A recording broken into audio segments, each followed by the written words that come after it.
Welcome to MMA Dogs. My name is Hector, and as always, I want to thank you for tuning in. A big special thank you to all of our clients and all of our supporters. We appreciate it. And UFC on Fox 15. UFC on Fox 15, a great card, stacked, and I'm very excited for it. I mean, there are a ton of matchups where we have a bit of the old guard against what could possibly be the new faces of the UFC, and I'm very excited. There are a ton of tricky matchups. There's going to be a ton of traps, just like last week when I told you guys, do not bet Joanne Calderwood. There's going to be a few of those, I believe, and yeah, I'm excited to break it all down. As a recap, the last 6 events, over 29 units won, so 29.47 units won, and I'm very, very happy about that because who doesn't like to win? And it's just a direct result of putting in the work. I always say something along the lines of the homework is done, and now it is time to take the test. It's just 24/7. Like that guy 25/8. Just constant thinking about it, looking at it, researching it, just all the time, and I really enjoy it. Really having a great time. So let's go ahead and break these fights down, baby.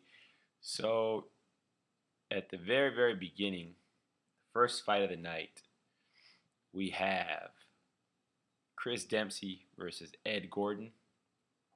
And Ed Gordon is coming off a loss where he looked very powerful, very dominant, just like he has looked in many of his fights. Very powerful, very dominant, strong top control, very strong dude. Not very technical, not crisp, not fast, but just overpowering. And the technical part and the refining of his tools will come with time, especially working at Serra-Longo. But when fighters get knocked out, they usually come back very conservative, very careful, very calculated, not wanting to lose again, not wanting to get knocked out. And that's what I expect out of Gordon here. I think he'll win a 3-round decision. And Chris Dempsey, not very impressed with him. More of a regional guy.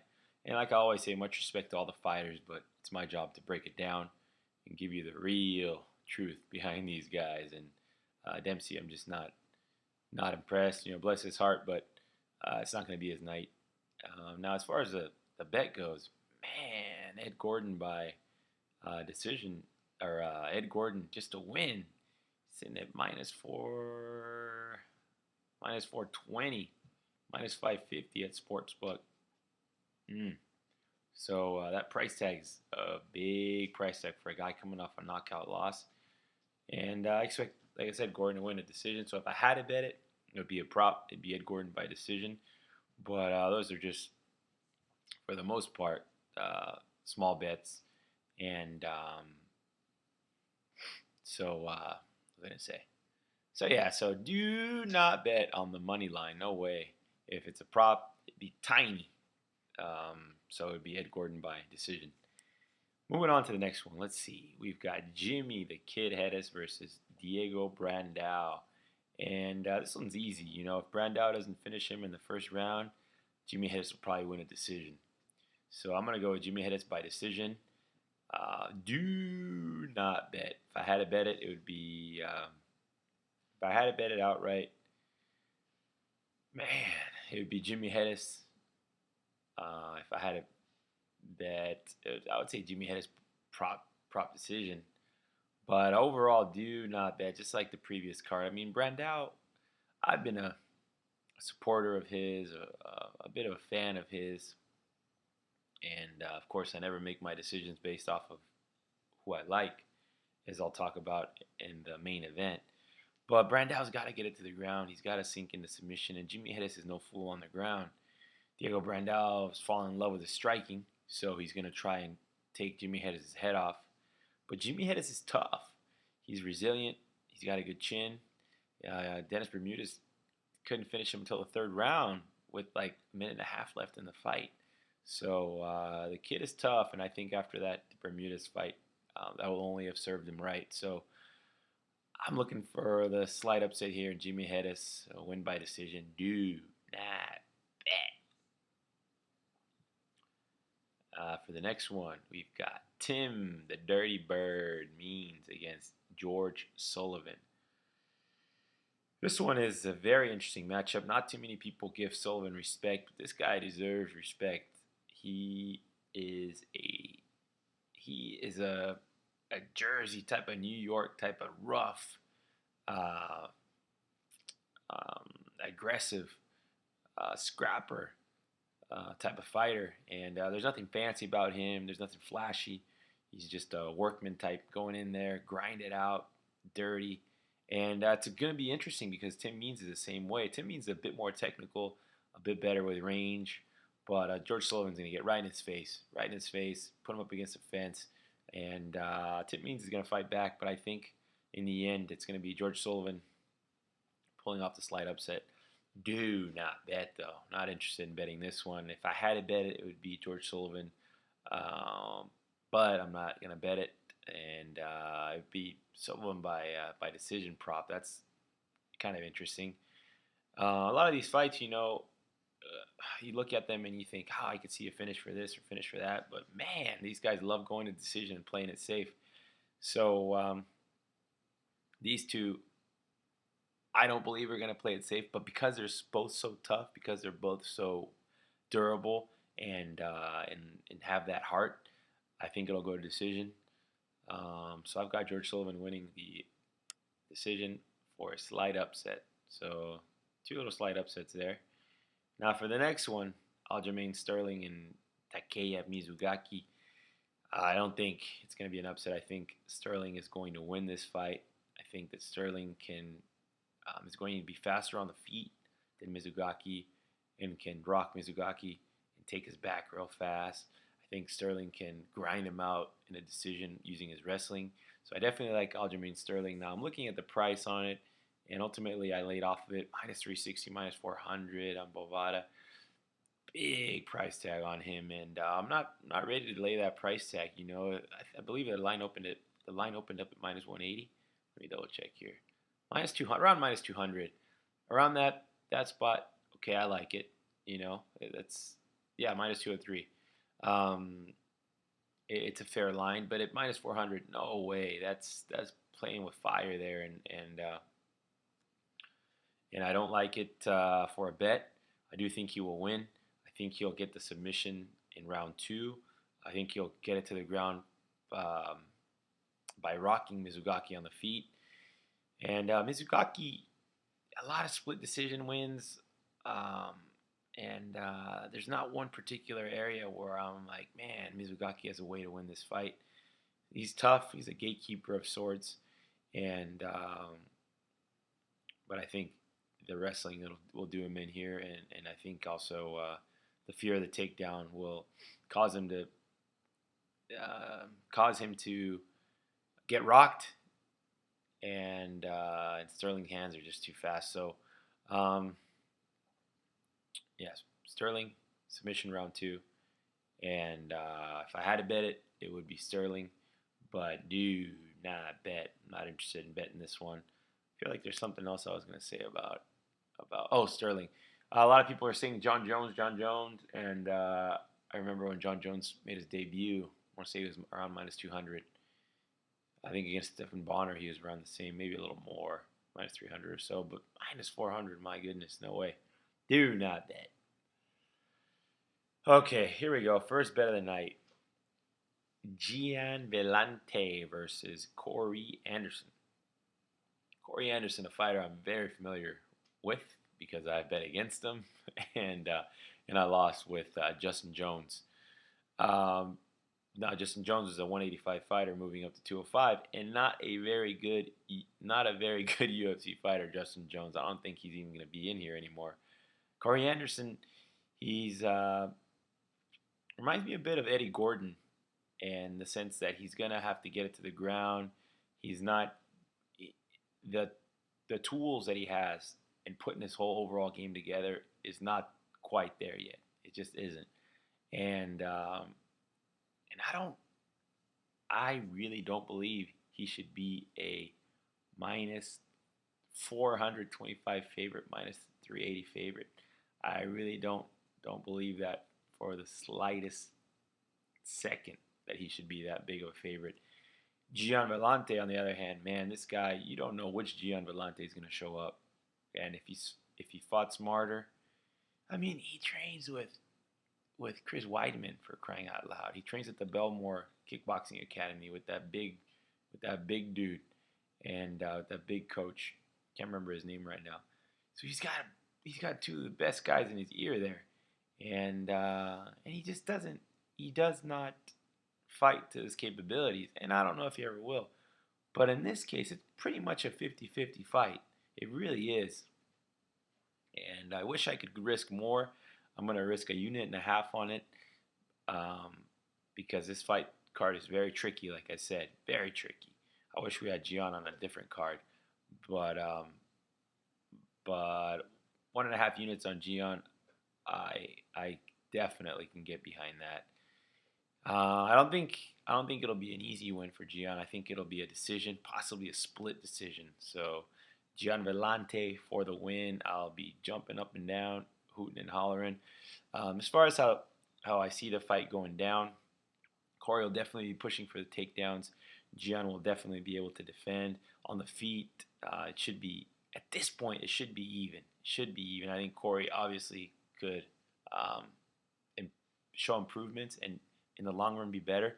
But as we stand today, on April 17th, April 18th, I think it's very even on the feet, and I think Gian could push Corey up against the fence and make it a dirty fight and win it in the eyes of the judges. So Gian for the upset, and I'm very excited for it. Oh, this is an excellent fight here that I'm very much looking forward to. We got Pat Cummins versus Ovince St. Preux. Pat Cummins, bottom line with him is his wrestling. His wrestling, once he gets you to the ground, he's very strong on top. Heavy ground and pound. His stand-up is steadily improving, and I expect it to have improved for this fight. He's training with some of the best guys in the world. He's got a long history with combat sports. Ovince St. Preux, on the other hand, he's more of an athlete, so to speak. More of a although Pat Cummins is an athlete himself, but Ovince St. Preux is more of that ex-football player. Maybe things come a little bit easier for him, but he's come a far way too. He's come a long way. I just don't think Ovince St. Preux can survive 3 rounds of constant pushing forward, getting taken down.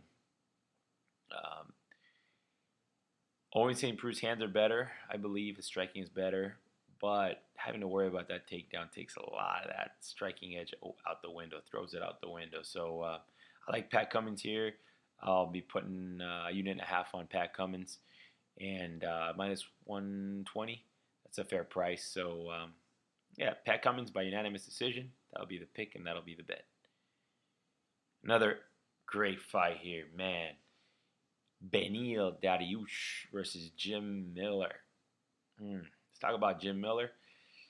Jim Miller, he's a very interesting dude, very into hunting, very into cooking. But now in the octagon, he's just like a one-trick pony for me. He's got to get that choke, that submission. His striking, I don't like it. His submissions are good, but his takedowns aren't really good either. So, unfortunately for him, I think his time is over. One of those guys that's the old guard, and he's moving on to the new. Beneil Dariush, man, this guy has really impressed me. Very impressive improvement in the striking game. Are you kidding me? Some of the kicks that he throws at the body, they're not as good as, but they remind me of the kicks that Donald Cerrone was throwing at Jim Miller.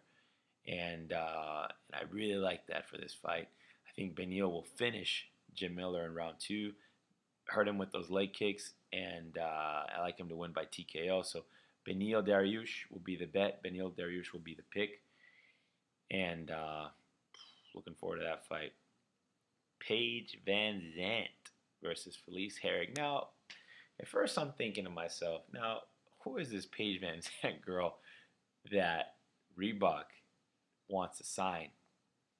Now, I'm saying that as a bit of a joke because the fight she had with Kaylin Curran, I really did count Paige out. I thought, you know what, this girl, she looks like a teenage Barbie doll or something. Like, what is she gonna do in there? And Kaylin Curran, I thought, this tough Hawaiian girl, she's gonna go out there and whoop her butt. But man, Paige VanZant is like the Energizer Bunny. She just keeps going and doesn't stop, and just, man, she really impressed me in that fight. And then training a Team Alpha Male with Dillashaw and Mendez and Uriah Faber. That's going to be great for her. That's going to be excellent. I think she's trained there before, but I know she did her camp for this fight there. So I'm very impressed with her. And you have to figure that the UFC didn't set this fight up to set her up to lose. They set her up against a girl who looks tough. I mean, Felice Herrig looks like like she's going to be somebody who, if you're a girl, you do not want to fight. I mean, she just looks like a figure or a bodybuilder, but she can fight. And so to the common folk watching on Fox, they're gonna be, oh man, who's this Felice Herrig? And Paige VanZant's gonna outstrike her, outpoint her, possibly even outgrapple her, and Felice just doesn't. For Felice, she appears tougher than she actually fights. She makes a lot of mistakes. She puts herself in vulnerable positions. Just puts herself in positions she should not put herself in. And I think Paige VanZant can capitalize on that.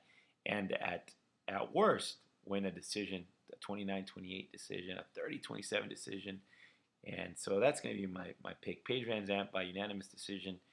And I'll be betting Paige. I like her at minus 120. I didn't like her at minus 150. I think even like minus 160. But minus 120, I like her. And that'll be the bet. And that'll be the pick. Paige VanZant. Ooh, man. Now imagine if we had Max Holloway, Cub Swanson, Yoel Romero, Jacare Souza, Lyoto Machida, and Luke Rockhold. I would be in New Jersey. I just got back from New York in March. I was there last month. I'd be right back there again if that was the case. But we lost Yoel Romero. So the top 3 fights, man, are you kidding me? Or what? Cub Swanson versus Max Holloway. Whoo, man. That is an exciting fight. Max Holloway, what can you say about this guy? He is tough, young, evolving, improving, and he's got some underrated coaching behind him. He's got those tough Hawaiian dudes behind him, and they're like Hawaiian Japanese coaches. Man, those guys are good, and I like what I've seen out of Max Holloway. The really concerning part for me is, Cub Swanson coming off that huge loss to Frankie Edgar. Didn't go to New Mexico, didn't go to Albuquerque with Jackson's for this camp.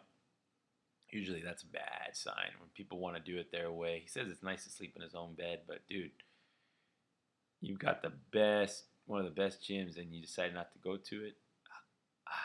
Man, I like Cub Swanson, but like I said, I have to take my own feelings out of this and look at it. It's just a fight. Just a fight alone, and hard-earned money being invested on one side. And if I had to, it would be on Max Holloway. Ultimately, breaking it all down, it's a do not bet. Max Holloway has shown me some holes that I do not like. So, it's a do not bet. This one I'm just going to sit back, enjoy it. If if I had to put something on it, I would say Max Holloway by decision. But do not bet.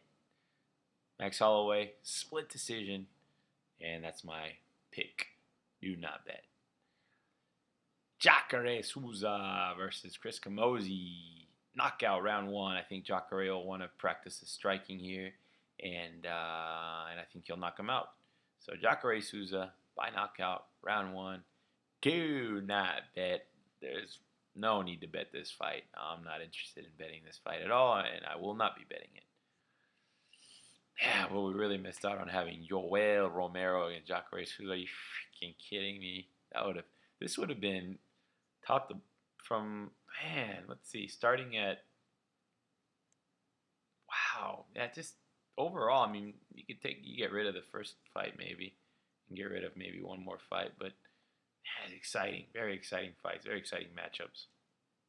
And last but not least, Lyoto the Dragon Machida versus Luke the Santa Cruz boy Rockhold. Wow, are you freaking kidding me or what? Now, the fight I really want to see is Luke Rockhold versus Chris Weidman. My goodness, I've been thinking about that fight for months now, and it was cool to see him on TV, Rockhold and Machida together. But let's not get ahead of ourselves here. Okay, what do I want to talk about first? Let's talk about Machida first. Lyoto the Dragon Machida. So, ever since Machida's gone down to 185, he has looked very, very good. That's his best weight class for sure.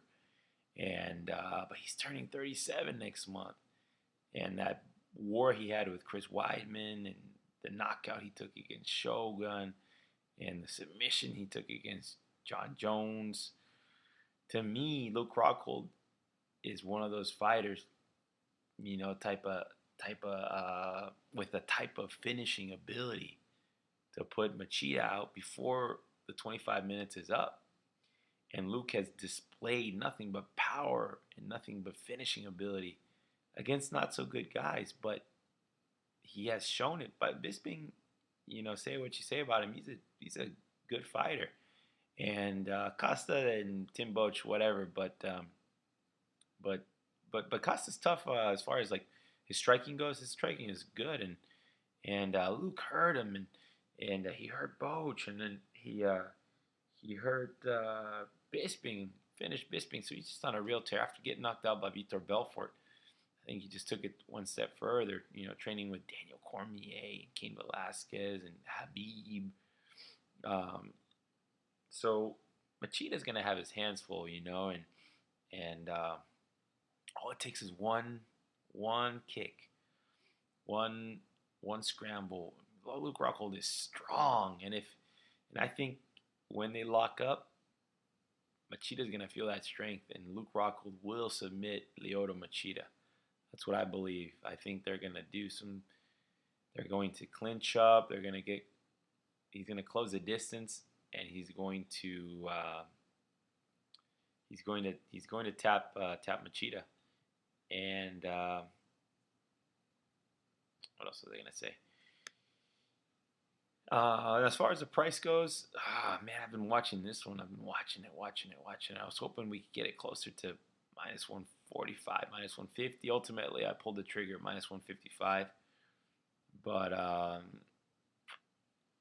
wish it was a little closer. I think the public might jump in, but I think that the more educated bettors will keep this line around where it is. So, yeah, I pulled the trigger at minus 155, which I'm okay with that. That's fine. Luke Rockhold by submission. Keep going back and forth on the round that he's going to do it in. I'm going to say round 2. Yeah, round 2.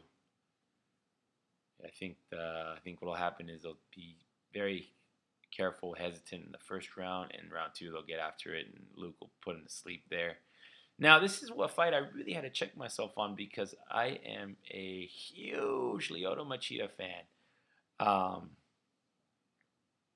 And the reason I want to share this is because a lot of times when you guys are making your picks and bets, you can't make it based off of who you like. I've made that mistake, and I've made that mistake before, especially in the beginning. Many years ago. I wanted to give an example, but I really can't think of any right now. Maybe like a Randy Couture. Big fan of Randy Couture's, but anyways, the point is that you can't base the bet off you like. I love Lyoto Machida. Big fan of the Machida family. I've had a very cool conversation with Chinzo Machida, and I've never had a chance to meet Lyoto's dad, but I'd like to. But I've never even had a chance to go down to Brazil or anything like that. But Chinzo Machida, man, what a cool guy! Just a great energy, a great demeanor about him. And you see, Lyoto's the same way. I mean, just a really cool guy. Huge fan of his. So if I didn't have any money riding on it, man, I'd be rooting for Lyoto Machida all day. Oh yeah, jumping up and down. But I can't do that. That's for amateurs. That's for babies. You can't do that. And I might be wrong, but I have to go with what I know, what has worked for me. And I see Luke Rockhold winning this fight. I really do. I mean, he's got finishing power. Just younger fighter, stronger fighter, much bigger fighter, and he definitely has the tools that it takes to win this fight. So Luke Rockhold for the win, submission round 2. Now for the bets, let's go ahead and cover the bets. First bet. Oh, wait. No 5 stars, no 4 stars. UFC on Fox 15. 4 3-star picks, small to medium plays. Luke Rockhold, Beneil Dariush, Paige VanZant, and Pat Cummins. So how I broke it down. The first bet, Luke Rockhold at minus 155. She's got the power and the patience to finish. 4 units to win 2.58. Second bet, Beneil Dariush at minus 175 and Paige VanZant at minus 120. That's at plus 188. And with Dariush, like I said, he's got those kicks similar to Cerrone. Obviously not as good, but he's getting there. He's moving up. And VanZant, she's going to put that pressure on her. So that's plus 188, so a unit to win 1.88 units. And these lines are can be found at 5 dimes, 11 Pacific Standard Time at 4:17 on 4/17/15. Third bet, Beneil Dariush at minus 175 and Pat Cummins at minus 120. That's plus 188. 1 unit to win 1.88. Pat Cummins plus Paige VanZant, so minus 120 for the both of them. Plus 236, so that's half a unit to win 1.18 units. And unfortunately, that bet can't be tracked on Capertech, but obviously I'm tracking it also here through the video, and so there's nothing to worry about there. But I just want to throw that out there because the bet is definitely official. It's just not on Capertech, which is fine. These bets, the bets that can't be tracked are making the units even better. So it sucks on that respect, but until they can be up there, they'll just be tracked on the website, which is fine too. It's no worries. It's all on the video anyways. The fifth bet, Gian Villante at plus 325. That's 1.5 units to win 4.88 units. And then the next ones are all prop bets. So for the prop bets, Luke Rockhold wins inside the distance at plus 184. That is 0.05 units to win 0.09 units. So that is a small bet. But Luke Rockhold wins by submission. That's the seventh bet. Luke Rockhold wins by submission plus 405, 0.05 units to win 0.20 units. Beneil Dariush wins inside the distance at plus 225, 0.05 units to win 0.11 units. And Beneil Dariush wins by knockout TKO plus 559.05 units to win 0.28 units. So the grand total is 8.20 units to win 13.08 units. So very, very excited. Very, very, very excited for this. I got a tweet from someone on Twitter, tweet for Twitter, and he says, "Oh, congratulations! You guys are number 2 in the last in the last 60 days. You guys are ranked number 2 on all of CapperTech, which is a third-party verification for bets and things." And so I went on there and took a look today, and I was like, "Wow, this is good." I knew we were up there, so